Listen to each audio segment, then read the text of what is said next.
Definite le candidature per le elezioni amministrative del prossimo 8 e 9 giugno nei comuni dell'Agrigentino, dove si andrà a votare per il rinnovo della carica di sindaco e dei consiglieri comunali.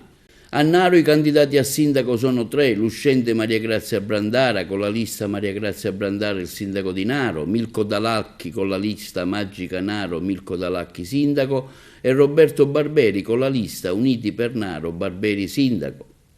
A Racalmuto i candidati sono tre: Calogero Bongiorno con la lista La Svolta per Racalmuto Bongiorno sindaco, quindi Salvatore Petrotto con Racalmuto riparte Petrotto sindaco, e poi Salvatore Picone con Un Paese per Tutti Salvatore Picone sindaco. A Santa Elisabetta i candidati a sindaco sono l'attuale sindaco Mimmo Gueli, che si presenta con la lista Avanti per il Bene Comune, e Domenico Gueli sindaco.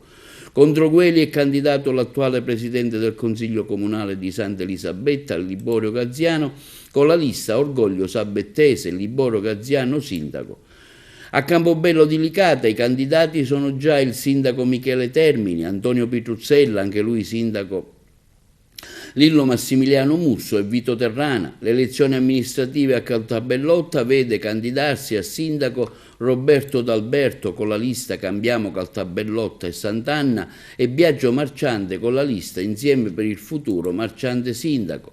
Ad Alessandria della Rocca sono due che si disputano la carica di primo cittadino. Uno è l'avvocato Giuseppe Montana con la lista civica Costruire il Domani, l'altro è Salvatore Mangione con la lista civica Alessandria Futura.